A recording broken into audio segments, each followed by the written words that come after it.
Nagsisimula ang ating pelikula kay Michael na naghihintay ng isang tao sa loob ng bahay. Makalipas ang ilang sandali, dumating ang taong hinihintay niya at nadatnang patay ang mga ilaw. Nagulat siya nang makita ang isang mamahaling orasan sa ibabaw ng aparador, na naiilawan ng sinag ng liwanag. Lumapit siya upang tingnan ito, at bigla na lamang may lubog na pumulupot sa kanyang ulo, dahilan upang siya'y mabitin mula sa kisame. Dito natin nalaman na si Michael ay hindi basta isang bisita, kundi isang propesyonal na mamamatay tao na isinasagawa ang kanyang mga krimen sa paraang nagmumukhang aksidente, nang walang anumang hinala ng pagpatay. Pumupunta siya sa isang bar at naghahanap ng dahilan upang manakit ng ibang tao.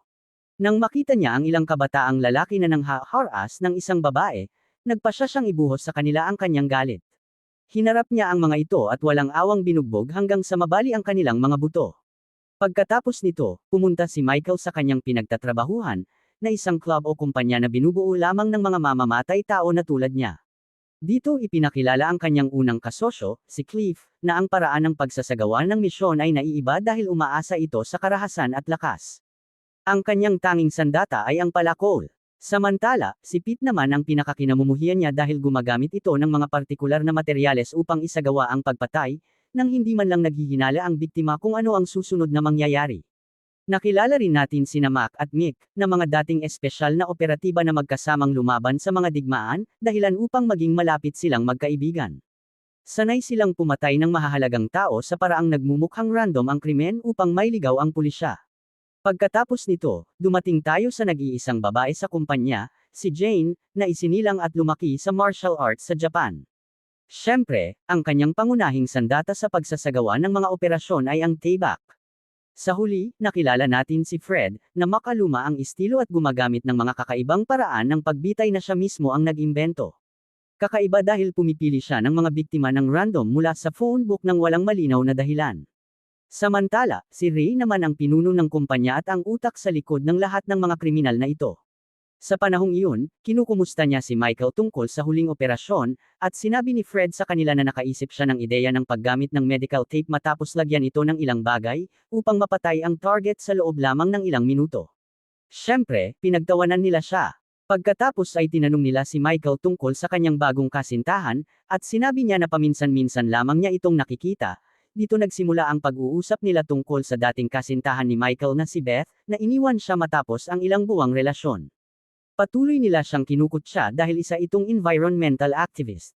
Nang magalit si Michael sa kanila, sinabi niya na ang mga babae ang nagpapahina sa mga lalaki, at kailangan nilang laging tandaan ang mga patakaran, walang dapat magalit o pumasok sa isang relasyon, at higit sa lahat, hindi sila dapat mahuli o maaresto. Sa sandaling iyon, pumasok si Milton. Siya ang pinakamahalagang tao sa kumpanya dahil siya ang tagapamagitan sa pagitan nila at ng kliyente.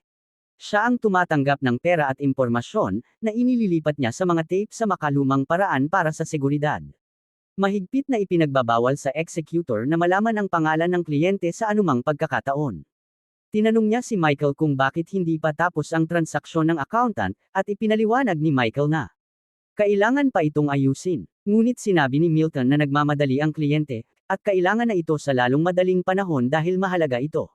Sinabi nila na kung nagmamadali ang kliyente, dapat ay magpadala na lang siya ng iba. Ngunit nanatiling determinado si Milton, at alam nilang double ang bayad. Sa loob ng ilang araw, minamasdan ni Michael ang sitwasyon upang piliin ang tamang sandali. May dala siyang shotgun na nagpapaputok ng polycarbonate na bala na puno ng mga piraso ng salamin. Nang makita niyang bumibilis ang takbo ng sasakyan sa kalsada, pinaputukan niya ang mga gulong, dahilan upang ito'y pamaling. Pagkatapos ay tinamaan niya ang accountant ng isang malakas na palo, na agad nitong ikinamatay. Ang aksidente ay nagmukhang natural. Pagkatapos nito, ibinuhos ni Michael ang kanyang galit sa isang boxing match, habang naaalala ang lumang broadcast ng kanyang dating kasintahan. Sa sandaling iyon, nakatanggap siya ng voice message mula kay Milton na humihingi ng paumanhin dahil abala siya at hinihiling kay Michael na siya na mismo ang kumuha ng pera sa address na ibinigay nito. Nang gabing iyon, pumunta si Michael upang kunin ang bayad para sa operasyon sa napagkasunduang oras, ngunit wala siyang nadatnang tao roon. Biglang may lumitaw na isang lalaking nakamotorsiklo, bumunot ng baril, at walang habas na pinaputukan siya. Nakaligtas si Michael sa huling sandali. Nang subukan ng umaatake na tumakas, nakita niyang barado ang daan kaya mabilis siyang bumalik, ngunit siya naman ang inatake. Dahil sa malakas na galaw ni Michael, tumilapon siya mula sa motorsiklo. Gayunpaman, tumayo pa rin siya upang lumaban, ngunit pinabagsak siya ni Michael sa isang suntok lamang. Malinaw na hindi siya 100% propesyonal, sa bawat tangka niyang umatake, palagi siyang pumapalya, at madaling kontrolin ni Michael ang sitwasyon. Sa kabila nito, tumanggi siyang sabihin kung sino ang nag-utos sa kanya, kaya nagpa siya si Michael na tapusin na siya agad. Pagkatapos nito, tinawagan niya si Milton upang alamin kung kanino dapat kunin ang pera, ngunit syempre, ipinagbabawal ito. Tiniyak ni Milton na iimbestigahan niya ang nangyari at babalikan siya. Sa parehong araw, nagising si Michael sa isang mensahe mula kay Charlie, kaibigan ni Beth, at laking gulat niya nang malaman na dalawang lalaki ang pumasok sa apartment ni Beth at pinatay siya. Makalipas ang 2 araw, naganap ang libing ni Beth, at lubos na nagdadalamati si Charlie. Pinanood ito ni Michael mula sa malayo, at nang umalis na ang lahat, lumapit siya upang magpaalam sa huling pagkakataon sa kanyang dating kasintahan. Nakita siya ni Charlie at nilapitan, sinabing hindi niya inaasahang pupunta siya dahil hindi raw niya kailanman nirerespeto ang kanyang kaibigan. Sinabi ni Michael na hindi niya alam ang totoong nangyari sa pagitan nilang dalawa. Tinanong niya kung ano ang natuklasan ng pulisya, at sinabi ni Charlie na ang dalawang pumatay kay Beth ay nagtangkang magnakaw. Natagpuan silang patay kinabukasan, ngunit mas lalo siyang nabigla nang malaman niyang buntis si Beth at ang dinadala nito ay ang kanyang anak. Kinagabihan, may kumatok sa kanyang pinto, at sa gabing iyon, naglabas ng ulat ang lokal na istasyon ng telebisyon tungkol sa pagkamatay ni Beth. Nalaman natin na ninanakawan umano ng mga kriminal ang apartment, at nang bigla siyang dumating, napilitan silang patayin siya. Kinabukasan, natagpuan ding patay ang dalawang salarin. Siyempre, hindi kumbinsido si Michael sa kwentong ito kaya tumawag siya ng isang kakilala upang humingi ng tulong. Nakuha niya ang kopya ng police report at pumunta sa apartment ni Beth ng gabi upang suriin ang lugar ng krimen. Sinimulan niyang isipin ang nakasaad sa ulat, na pumasok ang dalawa sa apartment sa pamamagitan ng bintana, at nang makasiguro silang walang tao, nagtagal sila roon hanggang sa biglang dumating si Beth, kaya napilitan silang patayin siya bago sila makatakas. Ngunit naguluhan si Michael dahil ayon sa ulat, may nakita silang bakas ng isang substansya sa katawan ni Beth na inireseta ng doktor para sa malalang takot sa paglipad. Alam niyang hindi ito totoo. Doon niya napagtanto na gawa ito ng mga propesyonal, dahil sila mismo ang nagbigay ng substansya at pagkatapos ay pinatay siya upang magmukhang random na krimen. Ang pinakamalaking pagkabigla ay nang matuklasan niyang sina Mick at Mac, ang kanyang mga kasamahan, ang may gawa nito. Pinuntahan ni Michael ang kanilang training location, kung saan nagkunwari silang walang alam. Hinarap niya sila ng katotohanan at ng lahat ng detalye na nalaman niya mula sa police report. Itinanggi ni Mac ang anumang pagkakasangkot, ngunit sumingit si Mick at sinabi kay Michael na hindi siya tanga, kaya inamin niya na trabaho lamang iyon at hindi na niya kasintahan si Beth. Mick na natiling determinado si Michael na maghiganti, kaya ipinaliwanag ni Mick na pareho lang ang ginawa nila. Tinanong ni Mac kung bakit sobrang interesado si Michael kay Beth at kinutya pa ito. Isang matinding santukan ang sumiklab. Bagamat sina Mick at Mac ay mga dating sundalo at mataas ang antas ng pagsasanay, si Michael ay isa ring propesyonal at bihasa, at ang kanyang galit ang nagtulak sa kanya na lumaban ng buong lakas. Sa tuwing sinusubukan nilang kontrolin siya, mariin siyang lumalaban. Hinarap niya sila at ipinagpatuloy ang marahas na laban hanggang sa matagumpay niyang maibigay ang matinding pinsala sa mukha ni Mac. Nagpatuloy ang mabangis na labanan hanggang sa mapigil nila si Mick at mapagtanto niyang walang saysay ang lahat ng kanyang pagsisikap. Sinabi ni Michael sa kanila na buntis si Beth at ang dinadala nito ay ang kanyang anak, ngunit hindi man lang alam ni Mick at Mac na buntis siya. Pagkatapos nito, tinanong nila si Michael kung sino ang kliyenteng nag-utos ng pagpatay, ngunit hindi nila alam ang pangalan dahil ito ay mahigpit na ipinagbabawal. Sinabihan sila ni Michael na huwag na siyang lapitan muli. Pagkaalis niya, determinado si Michael na hanapin ang kliyenteng pumatay kay Kamar at maghiganti. Pumunta siya sa headquarters upang hanapin si Milton at malaman kung sino ang kliyente, ngunit wala roon si Milton. Sinabi ni Ray na tumawag si Mac at ipinaalam sa kanya ang nangyari, ngunit wala itong pakialam kay Michael. Doon nila naunawaan na ginagawa lamang ni Mick at Mac ang kanilang trabaho at wala silang personal na galit laban sa kanya. Gayunpaman, naging balisa si Michael at tinanong si Ray kung alam niya ang tungkol sa operasyon. Sinabi ni Ray na alam niya ito noon pa. Makalipas ang 10 minuto, nabigla si Ray nang matuklasang buntis siya. Binalaan niya si Michael na itigil na ang kanyang ginagawa, ngunit nanatiling matatag si Michael at nagtanong tungkol sa kliyente. Nagalit ng husto si Ray at sinabi na ito ay ipinagbabawal at hindi niya maaaring labagin ang mga patakaran. Nang marinig niyang wala nang pakialam si Michael, inilagay niya ang kanyang kamay sa baril na nakatago sa ilalim ng mesa at ipinaalam na lumampas na si Michael sa hangganan at dapat nang umatras. Siyempre, alam ni Michael ang tungkol sa baril at ayaw na niyang palalin pa ang sitwasyon. Upang maunawaan ang ugnayan nina Michael at Ray, kailangan nating bumalik sa panahong bata pa si Michael, kung kailan palagi siyang binubuli at inaapi dahil siya ay nag-iisa at walang kaibigan. Hindi ito isang beses lang nangyari, kundi paulit-ulit, at hindi niya ito mapigilan o may pagtanggol ang sarili. Isang pagkakataon, nagawa niyang makatakas at magtago sa likod ng ilang puno. Doon niya nakita ang isang lalaking pumapasok sa isang bahay, at ang lalaking iyon ay si Ray. Nagpasya na sana siyang umalis, ngunit bumalik muli ang mga lalaking umaapi sa kanya. Sa sandaling iyon, biglang sumabog ng malakas ang bahay at nagtakbuhan palabas ang mga lalaki. Ngunit si Michael, na patuloy na nagmamasid kay Ray, ay nagpasya na gumawa ng isang kabaliwan, sinundan niya ito at minanmanan sa loob ng ilang araw. Isang araw, naglakas loob siyang pumunta sa bahay ni Ray upang hilinging turuan siya at maging katulad niya. Inakala ni Ray na isa lamang itong biro, ngunit nagulat siya nang matuklasan na matagal na pala siyang minamasdan ni Michael. Pinapasok niya si Michael sa loob upang alamin kung sino ang nagpadala sa kanya, sino ang kumuha ng mga litrato, at kung ano ang gusto niya. Ngunit sinabi ni Michael na walang nagpadala sa kanya, walang sino man ang nakakaalam na naroon siya, at ang tanging gusto niya ay maging katulad ni Ray at katakutan ng lahat. Dahil nalantad, nagpasya si Ray na patayin siya. Inatake siya ni Michael gamit ang isang plato upang makatakas, ngunit lumaban si Ray.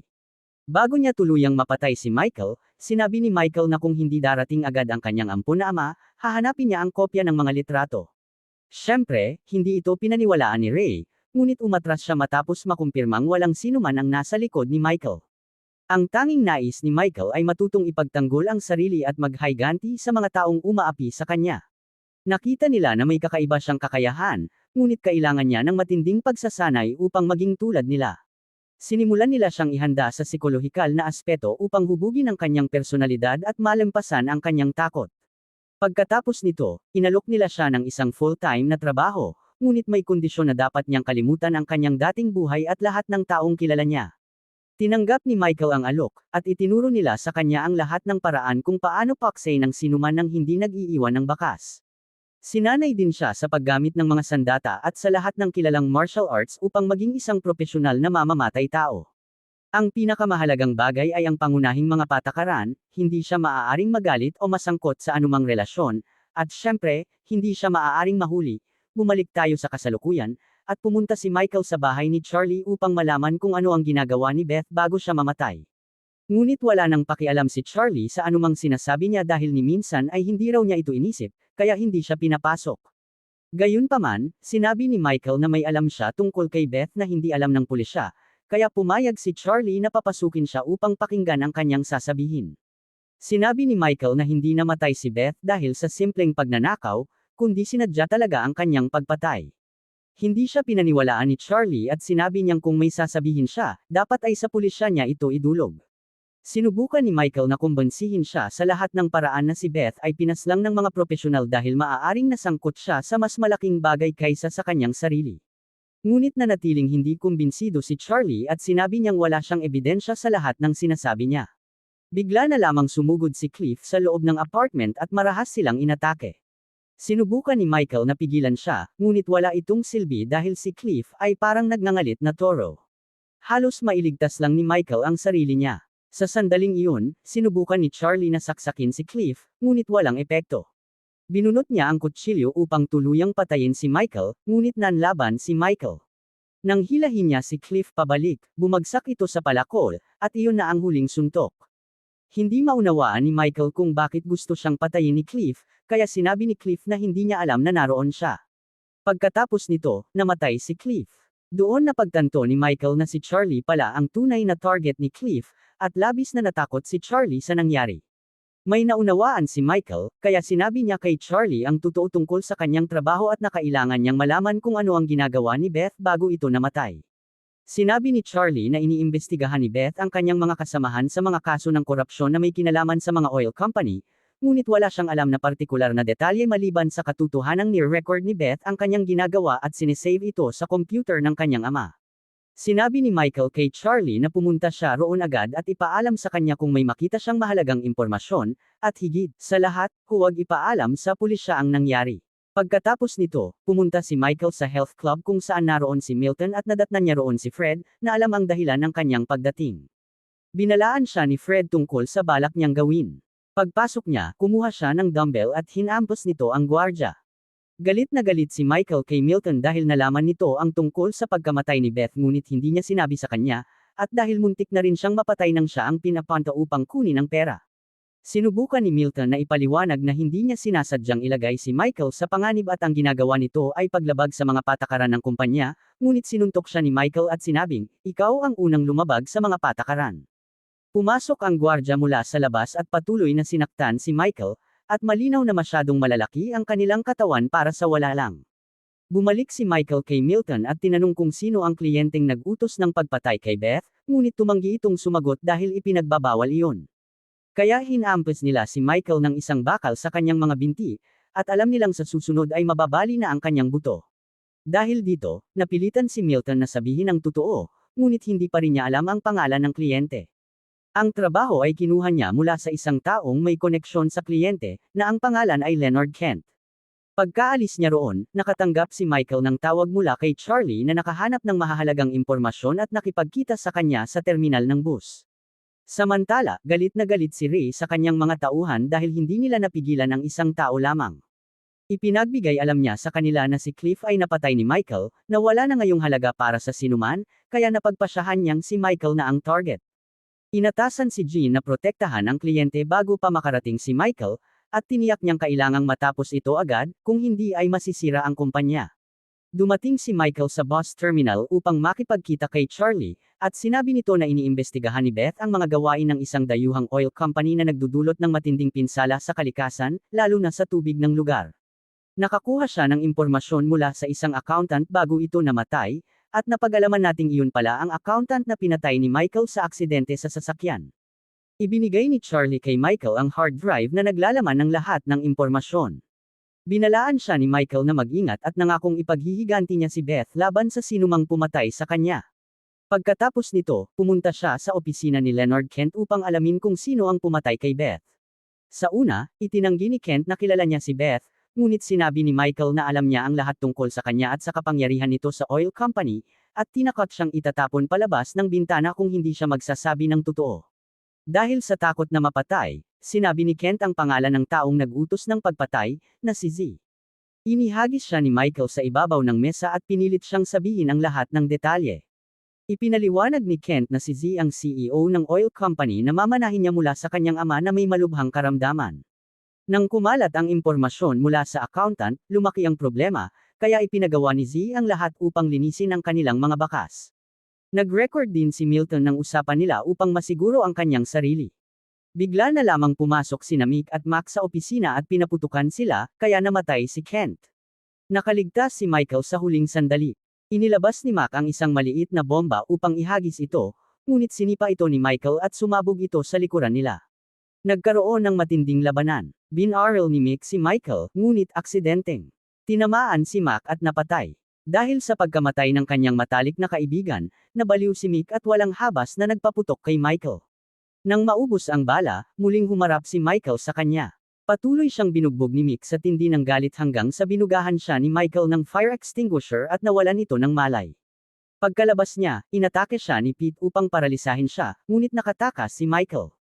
Sinubukan ni Pete na turukan siya ng dala nitong kemikal, ngunit napigilan siya ni Michael at siya ang tinurukan. Pagkatapos nito, dumating din si Fred upang patayin siya, ngunit sinuntok siya ni Michael at nawalan ng malay. Kinuha niya ang bag nito at wala siyang nakita kundi isang kahon ng medical tape na ginagamit nito sa pagpatay. Pagkatapos nito, pumunta si Michael sa villa ni Z at palihim na pumasok. Naroon si Jane upang protektahan si Z, ngunit kinakabahan siya dahil bakasyon at kakaunti lamang ang mga gwardya. Biglang inatake ni Michael ang dalawang gwardya at agad silang napatay, kaya kinuha ni Jane ang kanyang sandata. Ikinulong ni Z ang sarili sa loob, na nagbigay daan sa isang hindi maiiwasang komprontasyon. Isang mabangis na labanan ang naganap sa pagitan nina Michael at Jane, na nagpakita ng kanilang mataas na antas ng pagsasanay. Walang awang umatake si Jane upang sundin ang utos ni Ray. Nawalan na ng pasensya si Michael at marahas niyang inatake si Jane, binasag ang pinto ng opisina kasama siya. Patuloy niya itong binugbog at lumapit kay Z, ngunit ibinato niya pabalik ang sandata kay Jane upang simulan ang huling laban. Mabangis at brutal ang pag-atake ni Jane, at halos hindi makaiwas si Michael. Gumamit siya ng poste upang ipangtanggol ang sarili, ngunit hindi ito sapat. Nang tuluyan na siyang patayin ni Jane, nagawa ni Michael na pigilan siya at agawin ang sandata, at tinapos ang kanyang buhay tulad ng kanyang mga kasamahan. Pagkatapos nito, sinabi niya kay Z na maghanda na dahil dumating na ang huling sandali. Sinubukan ni Z na kumbensihin si Michael na magbago ng isip at inalok siya ng hindi masukat na halaga ng pera, ngunit tumanggi si Michael at pinatay siya sa sarili niyang paraan. Pagkatapos, bumalik siya sa headquarters at sinabi kay Ray na ilayo ang kamay nito sa baril sa ilalim ng mesa dahil mas mabilis ang sandata sa kanya. Iminungkahi niyang tipunin ni Milton ang lahat upang mag-usap, ngunit sinabi nilang wala nang natitirang kaibigan kundi sina Fred at Mick. Napagtanto nilang si Milton ang nasa likod ng lahat at sinubukan pa silang patayin. Pinatugtog ni Michael ang recording ng sabwatan nina Milton at Kent. Nagwala si Ray at binugbog si Milton sa tindi ng galit. Humingi ng tawad si Milton kay Michael at nakiusap na patawarin siya. Sinabi ni Michael na lahat ay nagkakamali at inabot sa kanya ang kahon ng medical tape, hindi niya alam na ito ay nakamamatay. Nang ilagay niya ang tape sa sugat, nakaramdam siya ng kakaiba at agad siyang namatay. Kinuha ni Ray ang baril at sinabi na itinayo niya ang kumpanya sa loob ng maraming taon, at sinira ito ni Michael sa isang araw. Sinabi niyang dapat ay pinatay na niya siya noon pa matapos niya itong palakihin na parang anak. Ngunit alam ni Michael na may kabayaran ang lahat, at dahil nasangkot siya sa emosyon, hindi na siya angkop sa trabaho. Alam nilang tapos na ang lahat sa pagitan nila at ayaw na nilang magkita muli. Labis na nalungkot si Michael dahil iiwan niya si Ray sa unang pagkakataon mula nang magkakilala sila. Gayunpaman, nagawa niyang ipaghiganti ang nag-iisang babaeng minahal niya. At dito nagtatapos ang pelikula. Huwag kalimutang mag-like at mag-subscribe sa channel kung hindi ka pa nakasubscribe, upang masundan ang aming mga bagong video.